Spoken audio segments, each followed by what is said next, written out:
that idea because one of the things that after you write a paper like this, I always find you get to talk to a lot of interesting people and you get feedback. And Mike, your point there that people can't stand against this. One of the ways I've been thinking about advisors in the 60-40 portfolio is you can almost think of the 60-40 portfolio is the advisor's liability.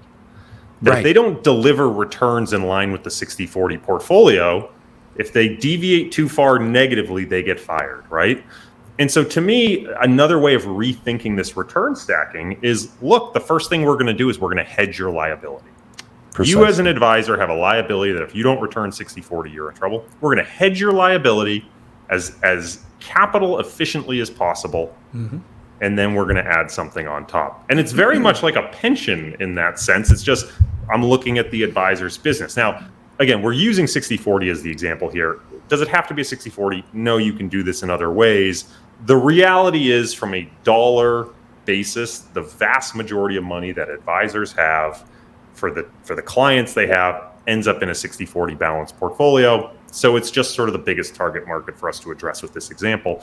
But to me, the point was the advisor has a liability in this return stream. Hedge the liability, add whatever else you want on top. I like that framework. So I remember talking to Justin Castelli about this topic, right? Your client, if you're an advisor, has a behavioral tracking bias.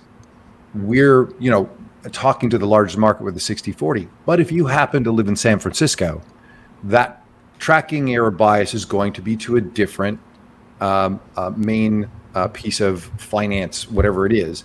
If you're in a city where everybody owns the company's stock, I mean, you're in an Apple complex, you're at the Googleplex, that's going to be the tracking error that you're going to have to deal with. So I think this concept expands far beyond 60-40.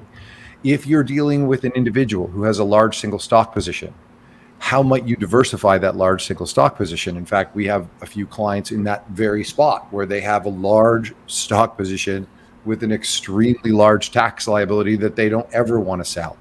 So how might you use the excess margin available on those assets in order to stack returns and diversify the returns if you're never going to sell the asset? So this is much more broadly applicable. And one of the things that an advisor, an allocator, board member is tasked with doing is understanding what the tracking error sensitivity is to the end investor that they're dealing with.